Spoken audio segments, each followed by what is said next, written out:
The door yields with a soft sound, not a creak, not a groan, just a quiet surrender to warmth. Rain clings to your cloak in heavy beads, and the night follows you in like a shadow that doesn't want to be alone. But the moment you step inside, the world changes. Firelight gathers on the wooden floor, candle glow softens the corners of the room, and the air smells of steeped herbs, old pine, and something gently sweet, like baked fruit left too long near embers. The storm speaks outside in a steady rhythm. Rain on roof, rain on stone, rain on the world. Inside, the hearth answers with a slow, patient crackle.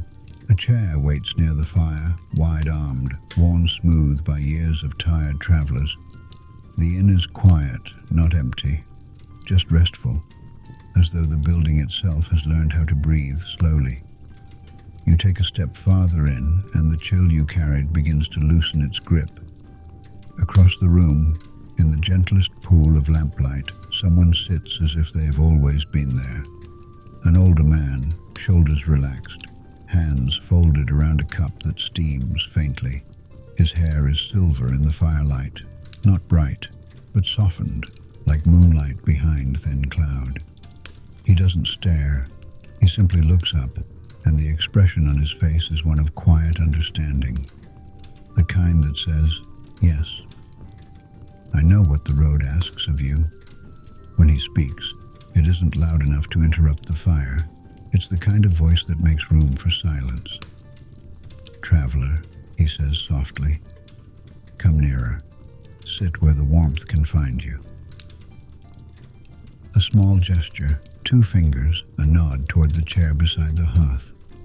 No command in it, only welcome, and somehow that feels rarer than gold. You sit. The chair accepts you like it remembers you. The fire's heat rolls across your hands and up your arms, easing stiffness you didn't realize you'd been carrying. Somewhere nearby, a kettle murmurs, small, content sounds of a place that knows its purpose. The older man leans forward slightly. "I am called the Keeper of Stories," he says, "and tonight you look like someone who has earned one." Outside, the Everwarm Lands stretch wide and sleeping, roads winding through forest and hill, coast and field, old stones half swallowed by moss, and towers that watch the horizon with empty windows.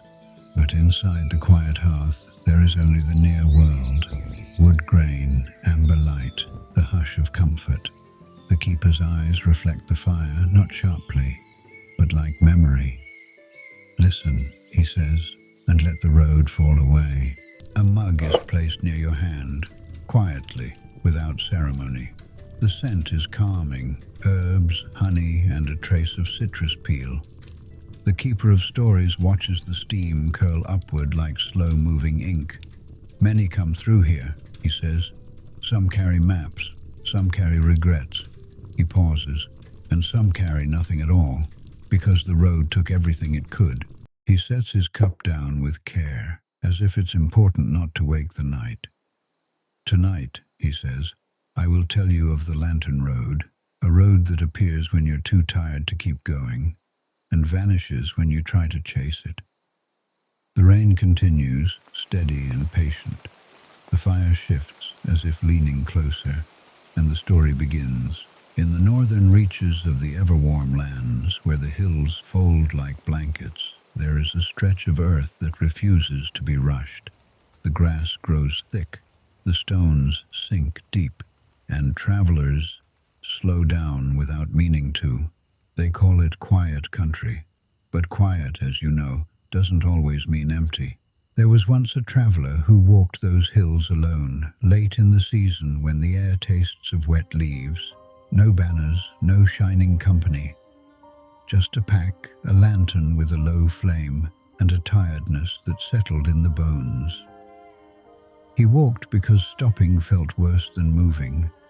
Night came early, wind moved through the grass like a slow tide, and the traveler, who had meant to find shelter, realized he had passed every sign of it.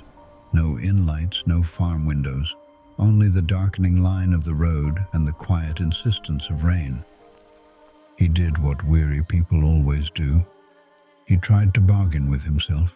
Just another mile, but the mile stretched, then another, and the world narrowed to the circle of lantern light and the sound of his own breath. The traveler stopped, because there are things you do not approach quickly, and there are comforts you do not question too loudly. The lantern's light did not glare. It softened the rain. It made the night feel less sharp.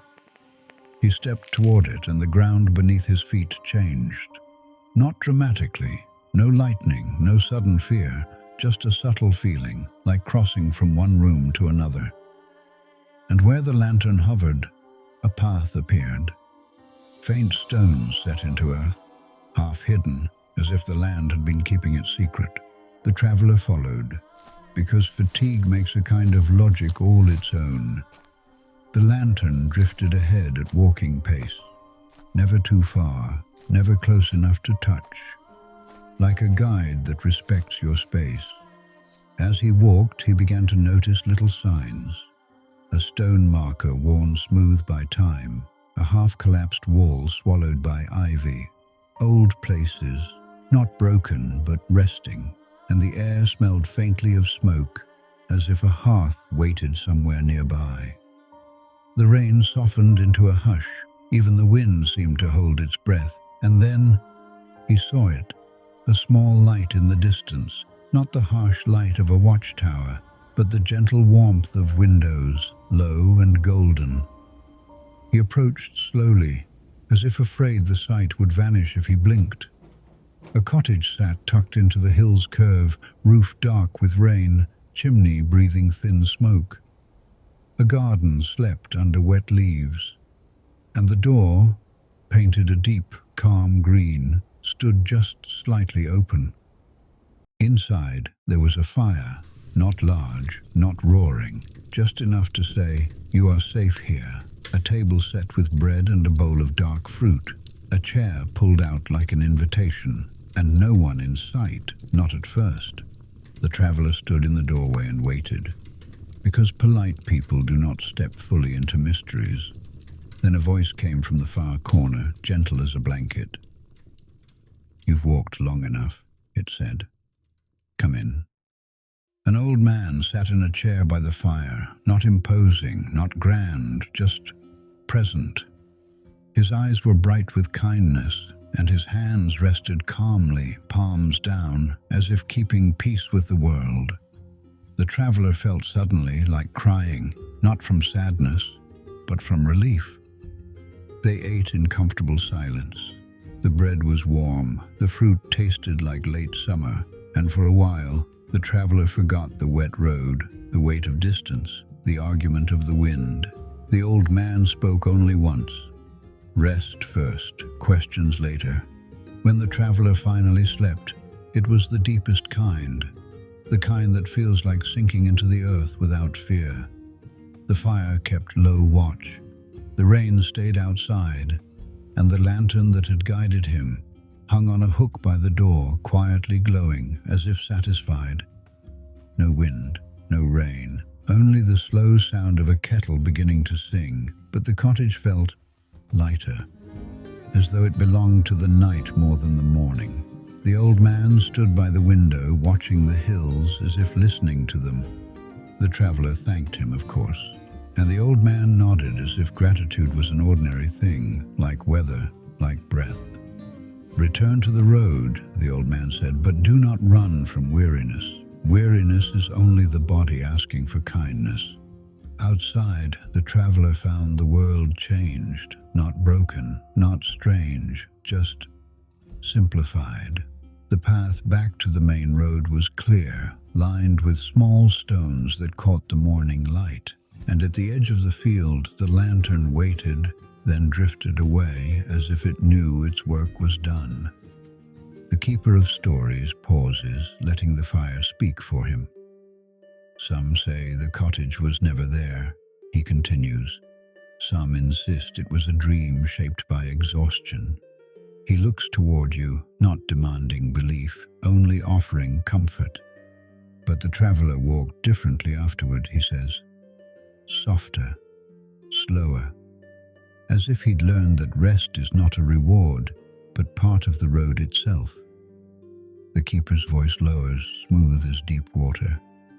In the Everwarm Lands, he says, there are many hidden paths. Not all of them lead to treasure.